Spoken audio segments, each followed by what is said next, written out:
Hey everybody, this is Jeremy from Steady Ascent Fitness.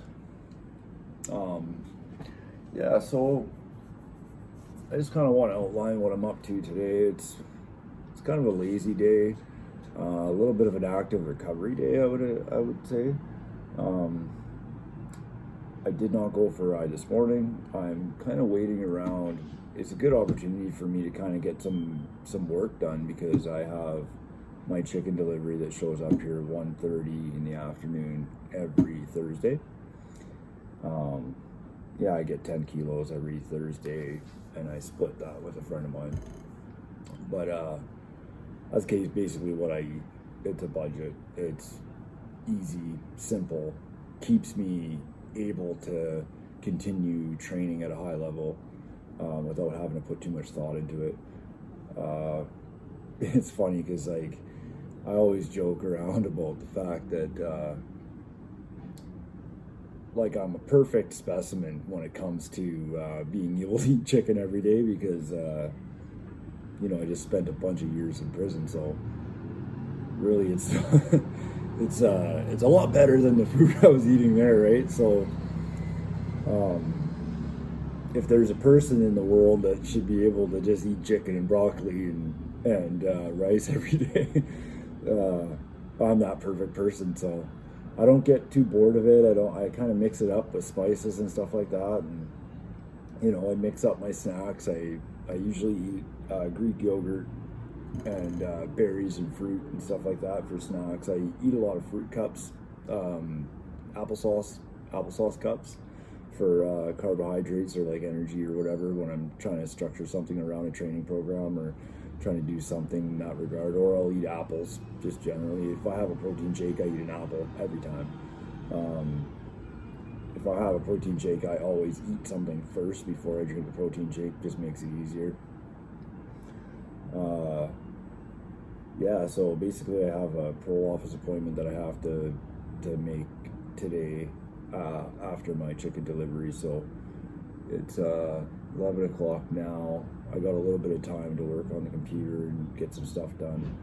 And by the time it's all said and done, and it'll probably be about 2:30, I'll have all my stuff done and I'll be able to kind of take the rest of my day and figure out what I'm going to do in regards to riding. I think what I'm going to end up doing is I'm probably going to go down Dallas Road. It's kind of like a baseline ride for me.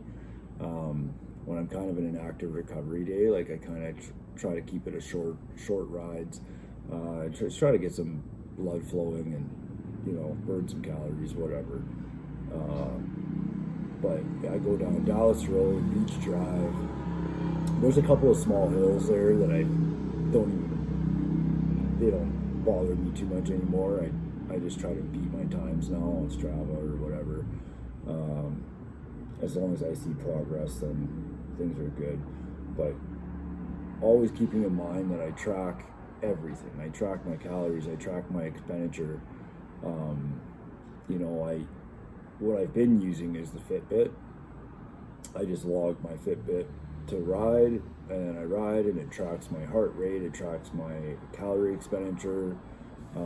It automatically uploads to my diet app, which is My Net Diary.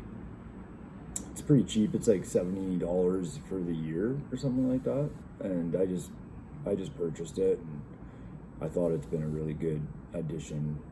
There are some options on there that I don't really use. The app thinks it's smart, and I think I'm smarter, so I just kind of override a bunch of the settings on there. And I just want to have something that I can log my food into, and then I can see the macro ratio, and the overall consumption just of calories and everything else. It breaks it all down for you pretty easily. So every time you upload something in there, it tells you how much protein, tells you how much this, that, whatever. You can scan, you can, it's pretty easy to use. I've used some other ones that I didn't really like, but My Net Diary, it's a good one. And my Fitbit will just automatically upload my workouts and energy consumption to My Net Diary, and then My Net Diary will do a mathematic equation and it'll kind of tell me, hey, you need to eat like an extra 100 calories today, or you need to eat an extra 250 calories today. And in having the idea that I want to do this cycling training with the most optimal calorie expenditure, it really helps nail it down where I'm not going to lose a bunch of muscle mass in the process. I want to get lean, but I also don't want to lose muscle mass. So cycling the way I am, it's dropping my waist size. Like my waist size has dropped. I couldn't fit my belt yesterday when I went to a job interview. Couldn't fit my belt yesterday. I had to get a different belt. So obviously I'm losing weight, or losing in my taper, but I weighed myself yesterday and I was 218 pounds, which is a lot better than 235 pounds, and I really haven't lost a lot of size in my upper body and stuff like that. So I'm really impressed with the look, with the physique. My legs are becoming a lot more defined from this cycling thing. That's been the goal too, is like getting into the cycling. Is my legs have always retained a lot of water, and I can't run anymore. I used to run all the time. Trying to get the water out, so getting muscle definition and separation in my legs has been difficult. And I train them a lot, and I have a lot of power down there. My legs are really big, but I don't have a lot of definition and separation. So I thought to myself, like, the bike might help me acquire some of those separations that I need if I ever want to compete on a bodybuilding stage. And this is something that is also a goal. The bodybuilding stage is a goal. In the cut process, I've used cycling as a way to kind of reduce overall fat and burn some calories that I don't like using a stationary bike. I don't enjoy being on that stationary bike. It doesn't have an interest for me. So the fact that I started riding the cycling, it's just, I kind of fell head over heels with the cycling, because it just gives me the Strava app. Using Strava just by itself, it's like I'm fighting against myself every day, which is kind of like,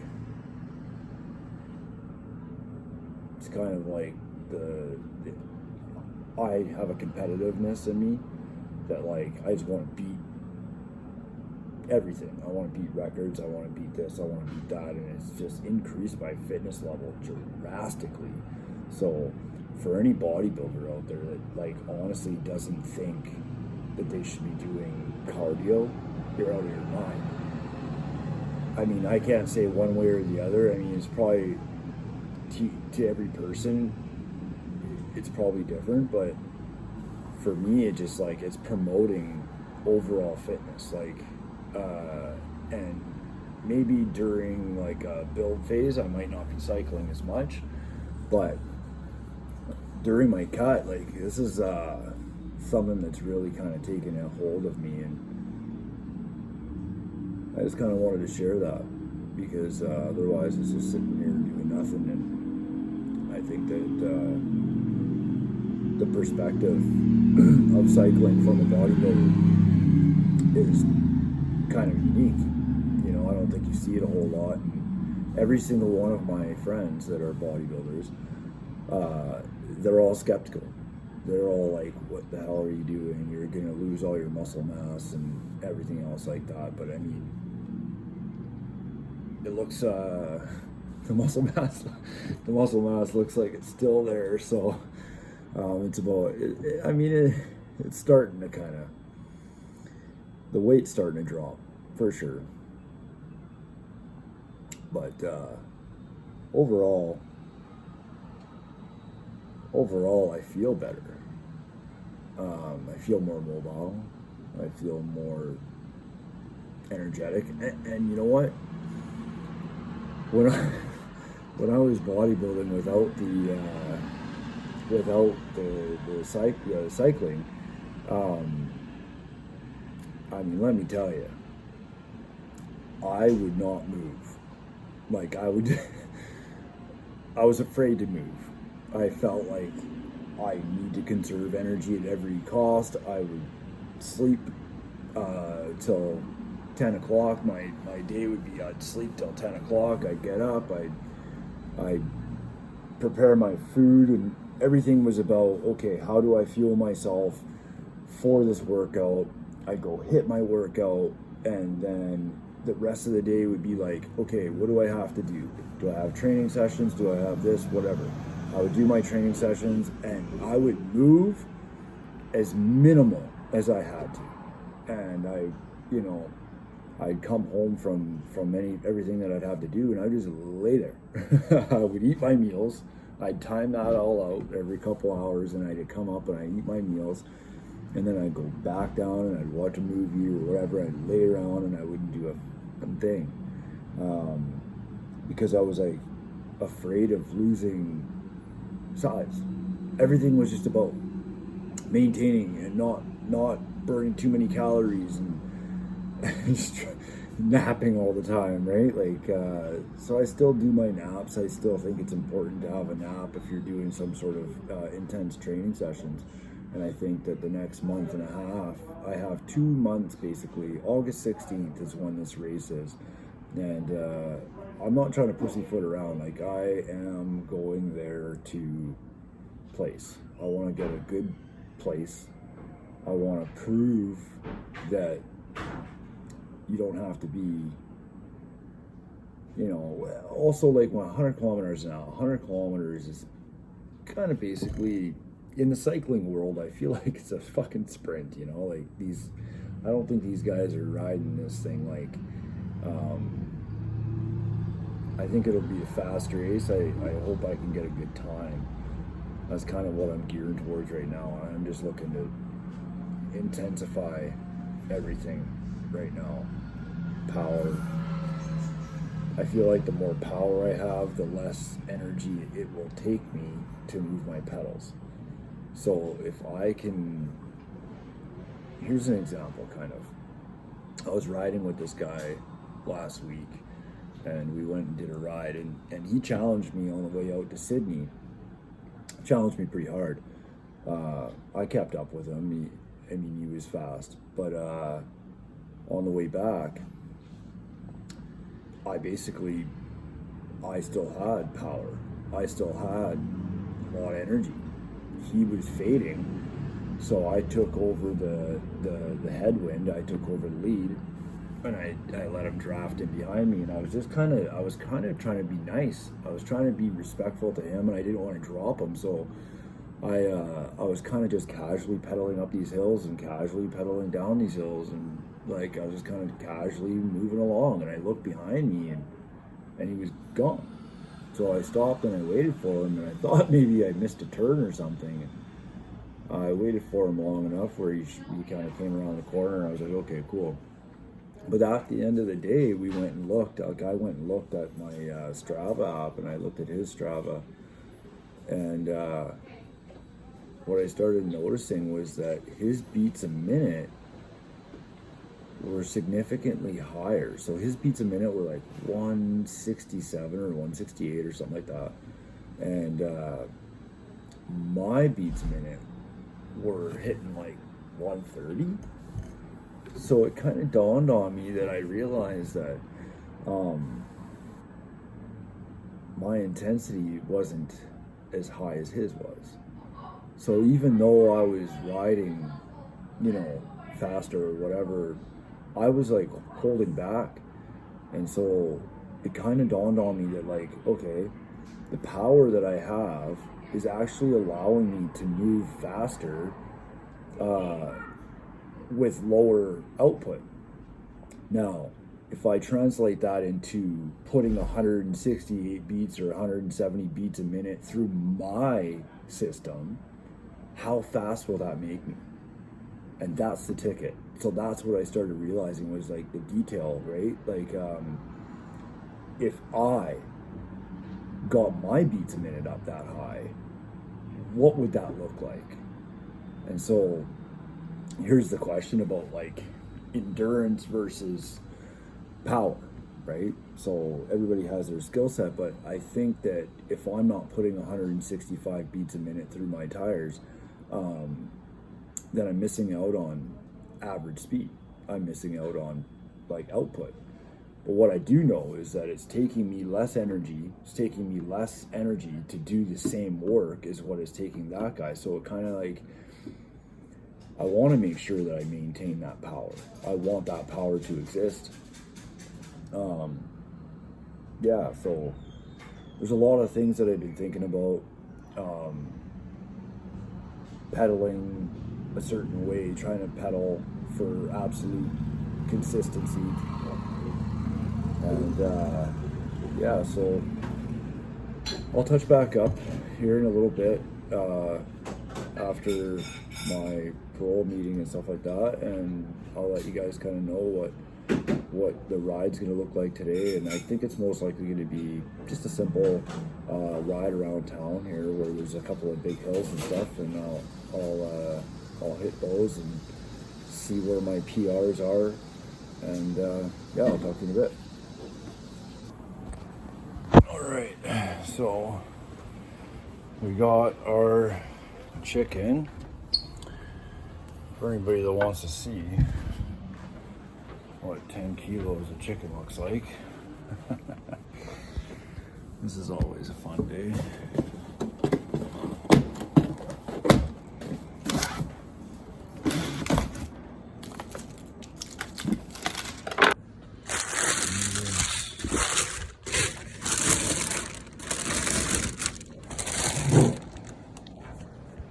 Fresh. That is the chicken delivery. It comes once a week. That's for 2 people.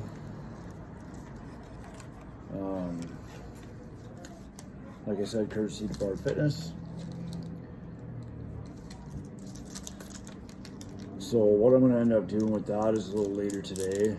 I will, it's actually my friend that actually does it. He'll turn around and brine it. He likes to do it a specific way. So for any of those of you that buy fresh chicken and don't brine it, you are missing out. So what we usually do is we'll brine it for a day or two, and then cook it after that. You could take it out of it. Once you take it out of the brine, you put some oil in there and season it however you like. And it just keeps the moisture all the way through the chicken. Like once I've had a brine chicken, I'll probably never go back to not brining it.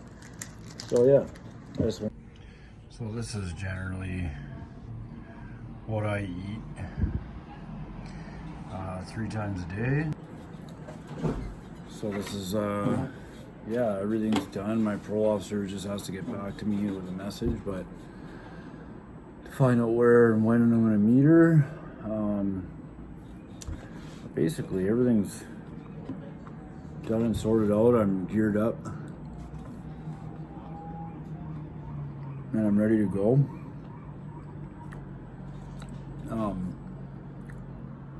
So basically what I'm eating here is 185 grams of chicken, 150 grams of rice, and 85 grams of broccoli. I mean, the broccoli's king. When it comes to getting your fiber,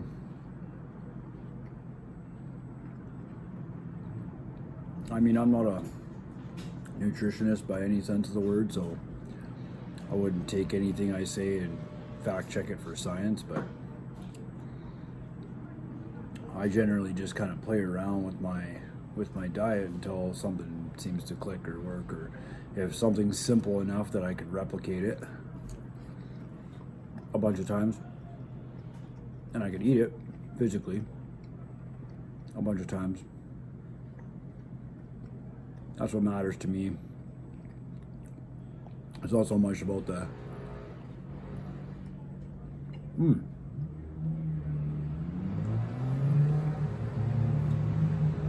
it's not so much about the taste and how delicious it is, but I will say that I don't crave a lot of interesting, like, I don't really crave a lot of sugar or crave a lot of, like, heavy fats or heavy salts or anything like that. I actually try to eliminate most salts from my diet, aside from the ones you kind of have to have some, but any opportunity I have to cut it out, I do, because I have water retention, lymphedema in my legs, and I get a lot of water down there. So generally I try to reduce as much salt as I can. And it just popped up on my phone there that my parole officer wants to meet tomorrow.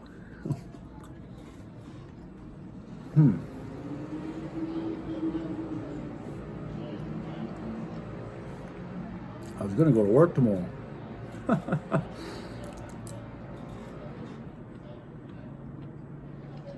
Talk about throwing a wrench. Talk about throwing a wrench into the program.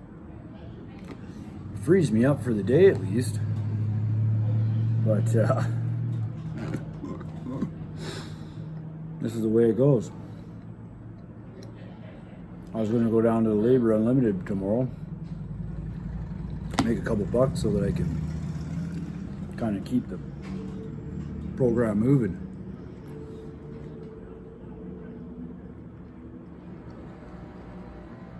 Because just starting out as a personal trainer is not the most lucrative way to make money.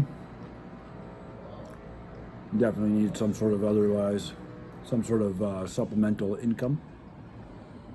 So every once in a while I'll go down to the day labor place, and I'll just go bust a couple days or whatever, just to keep my program running, just to keep my dreams alive, just to keep my things moving, right?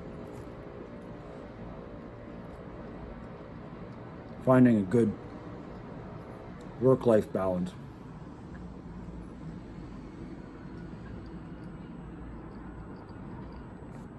I truly believe that finding that is the key for me to stay out of prison. I think in the past that's kind of the thing that gets me fucked up, is that I work too much or don't like working, don't like the job, think that I'm not good enough to do some other job. So I end up going and breaking big rocks into little rocks on some job site somewhere. The government wants that. They love that. We don't like it though. We hate it. Yeah, nothing makes me feel better than getting out of jail at 39 years old and taking orders from some 20-year-old punk on a job site. But humility is the ticket. I don't care how dumb the job is they ask me to do. Pick up garbage all day I care. I just think about it as like picking bottles, Every time I pick up a piece of garbage, it's 5 cents, 25 cents. You could tell me to move that piece of garbage over to the other side of the job site, and I'll do that. I'll move the lumber, vacuum water, mundane shit. If they didn't want somebody to jackhammer something all day, it's like they just run these labor guys. That's what they do. They just run the labor guys rugged. Because they know they don't have to make them happy. They're only there for the day. Fuck them. But I have a little ways to go, another couple of years in the halfway house here. And so I'm just going to take my time and do what I have to do to find that work-life balance. To find something that's going to make me happy at the end of the day, you know what I mean? Like, it's really what it's about, is giving me space and time. So the halfway house is giving me space and time. As much as I don't like being here, it is what it is. It's downtown. I mean, free rent. Gives me time and space to plan my moves, plan my next moves, and to do what I'm doing right now. To be honest, if I didn't have them, I wouldn't be able to do this cycling race. I wouldn't be able to spend as much time as I do in the gym, bodybuilding and doing everything else that I do. So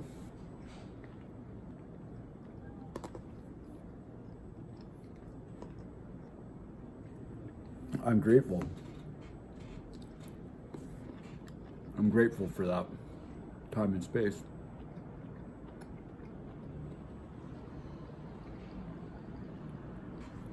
Yeah. All right, well, I'm gonna finish eating this up here. And then I was gonna do a shorter ride with power. Now I don't know what to do because my pro officer doesn't want to meet, so fuck, I'm thinking something big. Well, that was a wild scenario. So I was riding along. I don't know, I must have been cruising probably 45 kilometers an hour-ish. And my chain broke loose off my outside of my big ring. And so I was pumping and I pumped into nothing. Well, it sent me into a fucking high-speed wobble. And I took a fucking heavy spill. So needless to say, I'm gonna be heading on my way back home here and try to get some polysporin and shit. I'll show you the rashes and everything when I get home. Okay. I am home. Here at the house, halfway house. Let's take a look at the fucking damages. Ooh, shit. Yeah, so there's gonna be some polysporin in my future. Let's see what else we got here. Just a little scratch there. We'll take a peek here underneath the hood.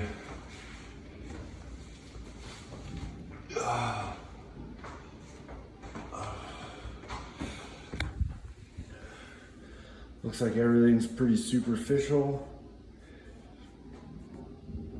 There's nothing on my back, just a little scratch. So, yeah, we're talking 33 kilometers an hour I was going. I looked at my Strava and yeah, so that's road biking, road cycling. Here we go. All right, so I had a shower, got this thing cleaned out as best I could. Now we have a couple of things here. First I'm going to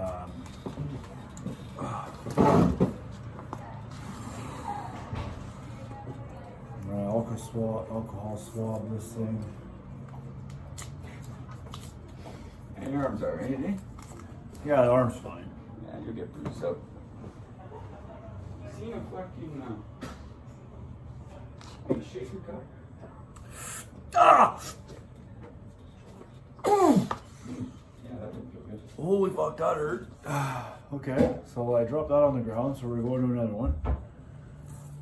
Okay, we'll try this one more time. Missing 2 fucking shaker cups.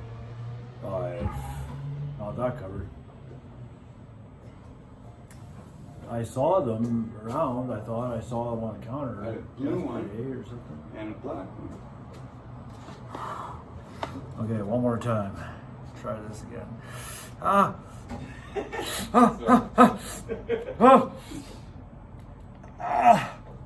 Fuck! Just gotta get through it, I guess. Almost there. Oh.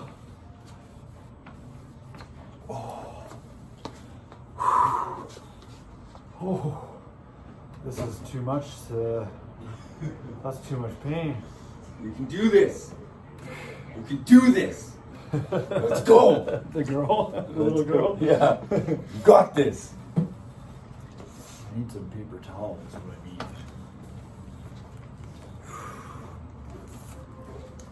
I'm just gonna try to squeeze the shit out onto it, so I have no choice. Yeah. You just gotta fucking get her done. And then it's over. Yeah, it's gonna take a little while for that skin to go back. Yeah. So now I'm going to take a couple of these and I'm just going to squeeze them out onto it. Might be easier than rubbing it on there.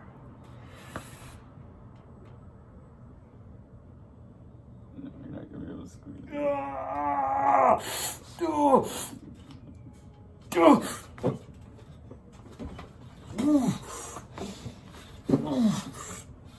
Yeah, let it go. Yeah, that's good. That's good stuff.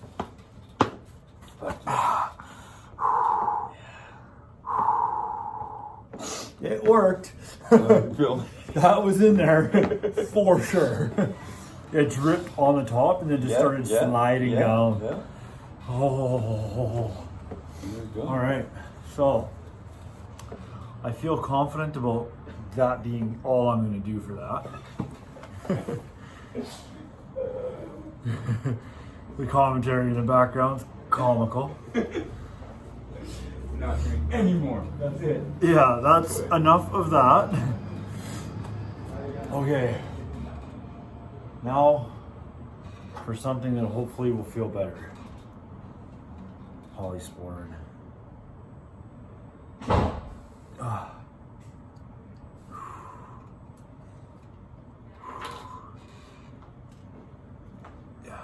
Painful, I imagine. It looks like it's cleaning up okay though. Yeah, it's not as bad as I originally thought. But that's still gonna be pretty rough. Yeah, it's gonna take a lot of calories to heal that. Yeah. Yeah, it certainly will. That's the only thing that's going in my mind. I'm like, Yeah. well, the calories have to go to the thing now. Yep. Well, absolutely. So a little bit of rest is probably gonna go a long ways. It doesn't hurt anywhere else beyond the elbow as well, right? Yeah, I know. It's like everything is basically superficial. Yeah. And to be honest, there's some clear skin in the middle here. Yeah. Like, it looks coming like it through didn't get here. too deep surprisingly, which is nice. Just quite Yeah. skin deep for sure, but Yeah, I mean, there's a few layers gone yeah. for sure. Some of the meatier parts. It looked a lot worse, I think, than it is. Yeah. I mean, they're pretty. They're gonna be pretty intense to heal, I think, though. Yeah. That's gonna take some time nonetheless. Looks like you're doing all the right things though. Good luck in there, Jim. Yeah. Hey, this is. I guess I'm a cycler now. I'm a cyclist now. Rite of passage complete. Yeah. Yeah, this is my cycler's rite of passage. Hit everything nice and good with polysporin. Good lather. Now we're talking. We have. It's too bad. We have a guy that just did his EMT first aid here. He's doing it right now. It's too bad he's not at the house right now. He could have got some good practice in. So we're gonna take these scausages or whatever they're called here, bandages, and we're just gonna paste those over top of the worst part because this part of the top doesn't really, it's not too big a deal. Dressing this thing is probably key coming off the top of it. The last thing I need is a massive infection. Yeah, so,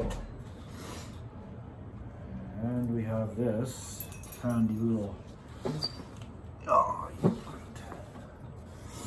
handy little doohickey here. Oh, wrap that.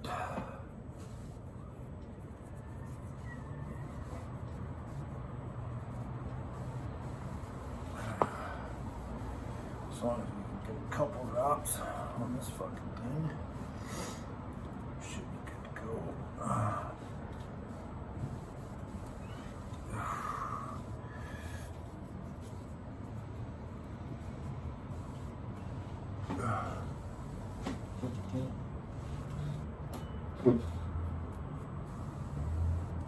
Ow.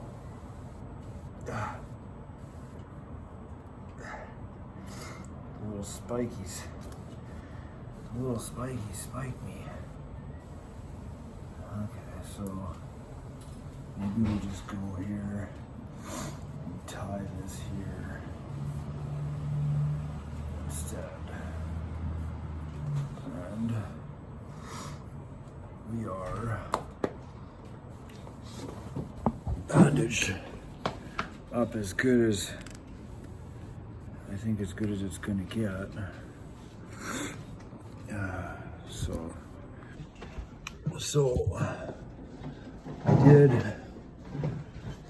I did take that thing and I went to the shower and I basically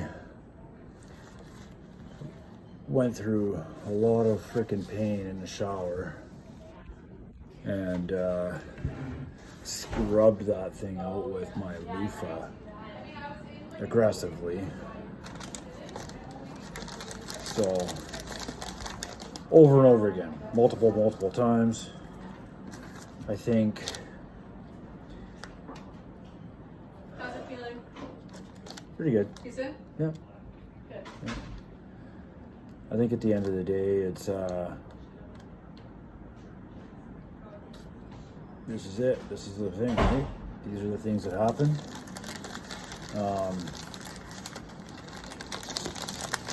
Most importantly, I have to get my bike checked out so that doesn't happen again. And on the bright side, at least it didn't happen out in the middle of the bushes where I often ride. So there's positives to things, and for any of you guys that are wanting to know, yes, I rode my bike home. I'm not one to let little things like that deter me. But yeah, I was going 33.5 kilometers an hour when it happened. And yeah, so that's it. So I put some gauze, I use alcohol to clean it out, which was absolutely painful, as you guys saw.